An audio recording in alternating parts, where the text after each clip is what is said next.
بہت آپ کی اس گفتگو سے، آپ کی اس باتوں سے لال پور کا ایک نیا رنگ ہمارے سامنے آیا.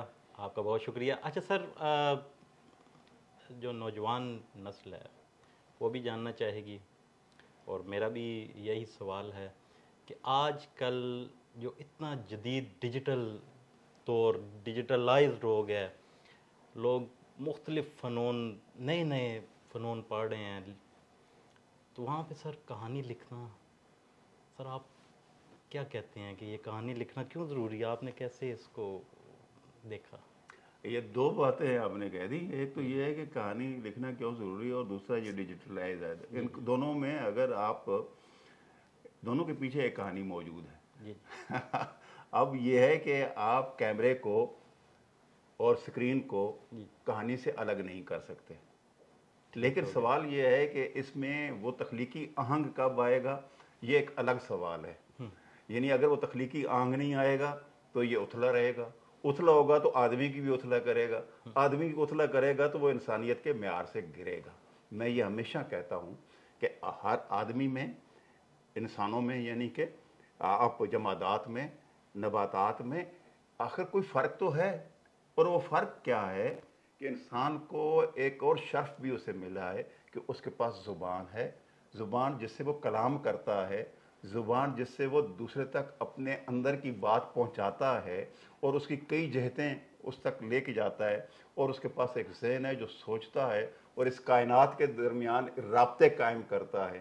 جب یہ سارا کچھ اس کے پاس ہے تو انسانیت کا تقاضا یہ ہے کہ اس پوری کہانی کو سمجھنے کی کوشش کرے جو اس کائنات میں بکھری ہوئی ہے. تو یہی مجھے دھکیل کے کہانی کی طرف لے کے گئی تھی کہ میں اس کائنات کو سمجھنے کی کوشش کروں. اور دوسرا یہ کہ جب ڈیجیٹل عہد آپ کہہ رہے ہیں، میں یہ سمجھتا ہوں کہ اس کے دو رخ ہے. جیسے آپ کہتے ہیں نا، ایک سانپ ہوتا تھا جو دو منہ ہوتا تھا، یا ایک چراغ ہوتا ہے جو دونوں طرف سے جلتا ہے، اسے بینٹ ہی کہتے تھے کہ ادھر سے بھی آپ آگ لگاؤ تو جلتا ہے، ادھر سے بھی جگاؤ تو وہ روشنی دیتا ہے.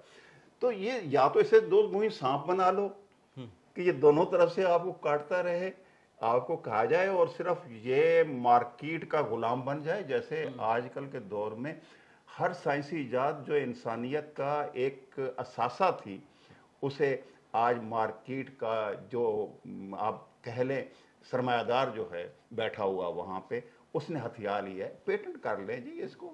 جو چیز 2 آنے کی ہے وہ 2 لاکھ کی بکے گی اور اس کا سرمایہ اس کے پاس جمع. آپ اگر نیٹ کے اوپر چلے جائیں اور دیکھیں کہ دنیا میں سب سے بڑا سرمایہ دار کتنے ہیں، تو وہ گنتی کے ہوں گے جن کے پاس یہ سارا سرمایہ جا رہا ہوتا ہے. تو یہ کہانی آپ کو سکھاتی ہے، یہ شاعری آپ کو سکھاتی ہے، یہ لٹریچر آپ کو سکھاتا ہے کہ بھائی آسائشیں سب کچھ نہیں ہوتی، بھائی یہ جو پیسہ ہے یہ سب کچھ نہیں ہوتا، زندگی سب سے بڑی چیز ہوتی ہے. اور زندگی کس طرح پیدا ہوتی ہے، زندگی کس طرح اپنی نمو کرتی ہے، وہ آدمی کا آدمی کے ساتھ مکالمہ ہے. جب تک میں آپ کو چھوؤں گا نہیں، میرے اندر یہ نہیں ہے میں اسکرین کا چھونا اور ہے کہ آپ واٹس ایپ پہ جا کے باتیں کر لیں گے تو آپ کی شاید تسلی ہو جائے گی، لیکن جو اندر آپ کے انسان بیٹھا ہوا ہے اس کی تسلی نہیں ہوگی. تو یہ جو پرانا انسان ہے جو شروع سے لے کے آج تک آ رہا ہے اور اس کے اندر بہت وسعت ہے اور یہ ایک پوری کائنات اپنے اندر سمیٹے ہوئی ہے، یہ لفظ کے برابر ہوتا ہے. ہر لفظ جو ہے وہ انسان کے برابر ہے. جس طرح انسان کے اندر ایک روح موجود ہے، ہر لفظ کی بھی ایک روح ہوتی ہے. جہاں یہ دونوں ایک آنگ میں آتے ہیں ایک نئی کہانی بن جاتی ہے. کیا سر ایک سوال، آج کل جو آپ جتنے مرضی سوال کریں جی موجودہ اس میں سر بڑی میں مختلف جگہوں پہ میں نے یہ مختلف پلیٹ فارمز پہ میں نے یہ سوال بھی اٹھایا تھا سر. تنقید جو آج کے دور میں جو ادبی حلقوں میں، جو ادبی نشستوں میں، جو تنقیدی نشستوں میں تنقید ہو رہی ہے سر، اس کو آپ کہاں دیکھتے ہیں؟ دیکھیں یہ جو تنقید ہے یہ نقد سے نکلی ہے اور بنیادی طور پہ ایک میزان جو ہے آپ کو قائم کرنا ہوتا ہے. اس کی جو خوبی اور خرابی ہے دونوں کو الگ الگ کر کے چھانٹ کے آپ کے سامنے رکھنا ہوتا ہے.